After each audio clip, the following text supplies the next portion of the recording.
Hi Himesh, welcome to our show Be Tonight. Yeah. Tell me, आपने ये कैसे सोचा? How did you think of getting Akshay Kumar back into the Khiladi mold?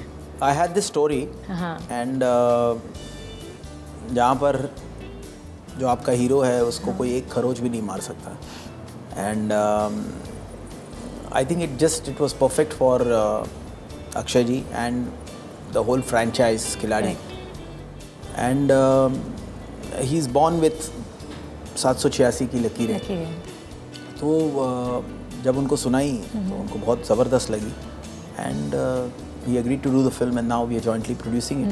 Akshay को convince करना कितना difficult था? मुझे लग रहा है कि देखिए स्क्रिप्ट जब उनको सुनाई और उनके साथ एक मेरा ट्रैक रिकॉर्ड म्यूज़िक में जो रहा है 5-6 फिल्में हमने साथ में जो की सब सुपर हिट रही तो नमस्ते लंदन हो ऐतराज़ हो हेरा फेरी फिर हेरा फेरी तो सब ये उसमें मुझे लगा कि उनके लिए जो ये कहानी सुनाई है वो उनको पसंद आएगी और वही हुआ instantly when he liked it he said okay I am doing the film. आपकी दोनों stars they are members of the 100 crore club. Asin जो भी करती है is very big hit, Akshay has had a string of hits तो वो ये नर्वस दैट नहीं नर्वस नहीं 100 हो जाएगी।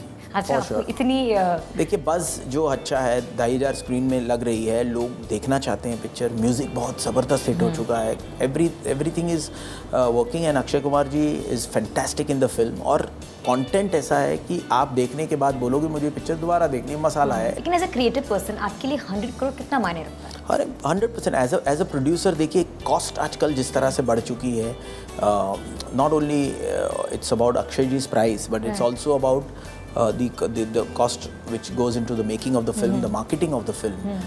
आज अगर एक बड़ी पिक्चर जिस तरह से रिलीज़ होती है 2500 स्क्रीन में तो उसका ये 80-70-80 करना बहुत ज़रूरी हो जाता है। When it's 100 it's a blockbuster hit. और फिर ऐसे माना जाता है कि जो 100 करोड़ फिल्म्स होती है critics are not very favorable to those films. हाँ बट मुझे फ़र्क ही नहीं पड़ता। आपसे tell me आप इस फिल्म में एक्टिंग भी कर रहे हो? जी। Tell me about it. I'm playing a Gujarati character in the film which is called Mansukh Desai. So खिलाड़ी 786 और इंदु तेंदुलकर जो महाराष्ट्रन है उसके बीच की जो कड़ी है उनकी शादी की वो कहीं ना कहीं ये मनसुख देसाई पूरी करता है और बहुत सारा एंटरटेनमेंट है, कॉमेडी है, कन्फ्यूजन है, एक्शन है, रोमांस है। तो मैं कह सकता हूँ कि सारे कैरेक्टर्स एक्चुअली बाराती हैं और सब दूल्हा जो है आपका खिलाड़ी 786। You know what's really nice Himesh is that you know आपकी एक्टिंग को अपनी म्यूजिक के जैसे इतनी अप्रिसिएशन नहीं मिली है लेकिन फिर भी you're not giving up. So what keeps you going? Giving up की बात ही नहीं है। देखिए इसमें क्या होता है कि एज अ म्यूज़िक डायरेक्टर मेरी 106 फिल्में और 550 हिट गाने आ चुके हैं। एज अ सिंगर मैंने 100-125 हिट गाने गा चुका हूँ तो वहाँ सक्सेस मुझे मिली है। एज अ स्टोरी राइटर अभी मैं शुरुआत है। एज एन एक्टर तो मेरी 5 ही फिल्में आई हैं जिसमें से एक बहुत बड़ी हिट रही और एक दमादम अच्छी खासी एवरेज जो कॉस्ट थी उससे डबल करके अच्छी खासी रही। तो उसके अलावा तो रेशियो कहीं ना कहीं एज एन एक्टर तो मेरी शुरुआत है। I am just a beginner, I am a new Qamar here. You always said this and maintain that you know you're here because of Salman Khan. He's yes, like what to you. Of course. So when do we see you writing for Salman Khan? I don't know. Salman bhai is like family to me and I always say God, Dad and Salman Khan. मैं यहाँ पर अगर आपके सामने बैठा हूँ तो खान परिवार के बहुत बड़ा योगदान है मेरी करियर में and always he's been there for me. So I don't know but he's I think very busy at the moment. So जब वो बुलाएंगे तब तो हम हाजिर ही हैं और he's family and he's everything to me. लेकिन आप हर प्रोजेक्ट डिस्कस करते हैं उनके साथ अपने आइडिया? Of course, मैंने उनको खिलाड़ी 786 का आइडिया भी बताया था और Would you never consider Salman for ये मूवी के लिए? खिलाड़ी तो डेफिनेटली अक्षय कुमार जी हैं and Salman bhai is very busy of course. So I narrated this story to him and he loved it and so his blessings are there with me. You know Salman bhai has 2 favorite music composers, आप और साजिद वाजिद। तो आप लोग के बीच में कुछ difference? Sajid Wajid are brothers to me and they are doing such fantastic work.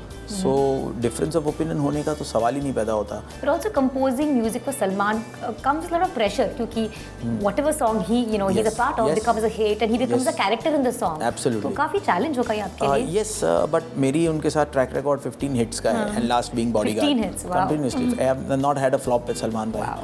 So by the grace of God, I'm very happy and grateful to him for really backing me. And same is with Akshay ji. I don't have a flop track record with all my music becoming a blockbuster. आपने दोनों के साथ काम किया, उन दोनों के बीच में what is the difference in their approach of working, उनके creative inputs? I think a difference नहीं है, बल्कि मैं ये कहूँगा कि both they have a great sense of music. They are really committed to their work, and they are very, very good human beings. Himesh, आपका dream project क्या है? Like bringing Salman and Akshay together एक फिल्म में, आपने कभी सोचा है? ड्रीम प्रोजेक्ट तो बहुत सारे हैं एक्चुअली, क्योंकि इन एक साल के वक्त में मैंने स्क्रिप्ट्स ही बनाई है, क्योंकि कंटेंट होगा तो आप कॉन्फिडेंटली बात कर सकते हैं। तो वही 500 गाने और 12 स्क्रिप्ट्स, ये मैंने इन 1-1.25 साल में बनाई है, और वही सारे प्रोजेक्ट्स मेरे ड्रीम प्रोजेक्ट हैं, जो अब एक के बाद एक लाइक खिलाड़ी 786 बार आएंगे। आपका जो गाना है बलमा, which is a very big hit, उसमें R.D. बर्मन की काफ़ी रेफरेंसेस हैं, lot of people have had an issue with it. तो नहीं, मुझे लगता है इशू तो नहीं होना चाहिए, बल्कि मेरे लिए तो ट्रिब्यूट है कि अगर गाना आज इतनी ग्रेट मेलोडी है और उसका जो वो फ्रेज आज पब्लिक को पसंद आ रहा है, और R.D. बर्मन जी की नाइट दिखाई है, तो वहाँ पे उनका पिक्चर रखना मुझे लगता है कि बहुत ही अच्छी चीज़ है, because as a musician I really respect R.D. Burman ji. In fact Akshay Kumar in one of the videos is also imitating you. आपकी इमिटेशन क्या होती है? Yes, of course. मैं how did you feel about that? It was fun doing it, because I am proud of my nose. मेरे नाक की वजह से मुझे बहुत सक्सेस मिली है, और मेरे नाक की वजह से 100-125 सुपर हिट गाने मुझे मिले, तो मैं बहुत खुश हूँ। If this film hits the 100 crore mark, inshallah, it will. Inshallah, yeah. How will you celebrate, Himesh? I will celebrate by instead of composing one song, I will compose 2 songs that day. Wow. Because I compose at least 1 song a day. 1 song a day? Yeah, I try to compose if God is with me. Wow. So if this film does well, it will inspire me to work even harder. And I'll compose 2 songs a day that day. Any move big projects lined up? Any film? A lot of act next year? बहुत सारी चीज़ें planning में है, लेकिन I'll think it's better that I make those formal announcements next month. But of course, my international album now is completely ready. Awesome. For which now I have to spare about 45 days to promote. But will your international album video have any Bollywood stars presence? No, Bollywood star. It's actually not made for the Indian market. It's made for the international market. And वहाँ से जो जैसे abroad के गाने आप सुनते हैं और English गाने यहाँ सुनते हैं, उस तरह से it is not first targeted. The target audience is not India first. The target audience is the universally appealing audience internationally, and then it will come to India. Thanks so much, Himesh. It was great talking to you, and wish you a lot of success with this. Thank you. Please pray for me. God bless and all the best.